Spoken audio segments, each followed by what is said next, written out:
ബീഹാറിൽ 10ാം ക്ലാസ്സുകാരിയോട് ക്രൂരത. കൂട്ടബലാത്സംഗം ചെയ്ത ശേഷം പെൺകുട്ടിയെ കിണറ്റിൽ എറിഞ്ഞു കൊന്നു. ബീഹാറിലെ സരൺ ജില്ലയിലാണ് സംഭവം. വിഷ്ണു തുടരുന്നുണ്ട്. വിഷ്ണു, അതിക്രൂരമായ ഒരു സംഭവമാണ്. എന്താണ് പോലീസൊക്കെ അറിയിക്കുന്നത്? എന്താണ് കൂടുതൽ വിശദാംശങ്ങൾ?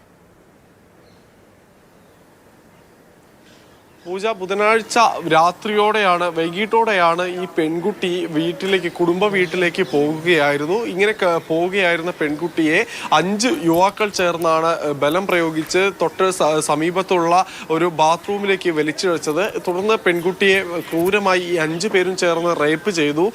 ശേഷം പെൺകുട്ടിയുടെ കരച്ചിൽ കേട്ട് അമ്മ ഓടിയെത്തിയപ്പോൾ പ്രതികൾ പെൺകുട്ടിയെ ഇത്തരത്തിൽ കിണറ്റിലേക്ക് എറിഞ്ഞു കൊല്ലുകയായിരുന്നു. പ്രതികളെ ഈ കുടുംബം തിരിച്ചറിഞ്ഞിട്ടുണ്ട്. സമീപവാസികൾ തന്നെയാണ് എന്നും തിരിച്ചറിഞ്ഞിരുന്നു. തുടർന്ന് പ്രതികളെ അറസ്റ്റ് ചെയ്യാത്തതിൽ പ്രതിഷേധിച്ച് വലിയ പ്രതിഷേധ പ്രകടനങ്ങൾ തന്നെയാണ് ഈ സരൺ ജില്ലയിൽ നടന്നിട്ടുണ്ടായിരുന്നത്. തുടർന്ന് ഇപ്പോൾ പോലീസ് ഔദ്യോഗികമായ ഒരു വാർത്താക്കുറിപ്പ് ഇറക്കിയിരിക്കുന്നു. 5 പേരിൽ ഒരാൾ പിടിയിലായിട്ടുണ്ട് എന്നും ബാക്കി 4 പേരെ കണ്ടെത്തുന്നതിന് വേണ്ടിയുള്ള ശ്രമങ്ങൾ ശക്തമായി തുടരുകയാണ് എന്നുമാണ് ഇപ്പോൾ പോലീസ് വ്യക്തമാക്കുന്നത്.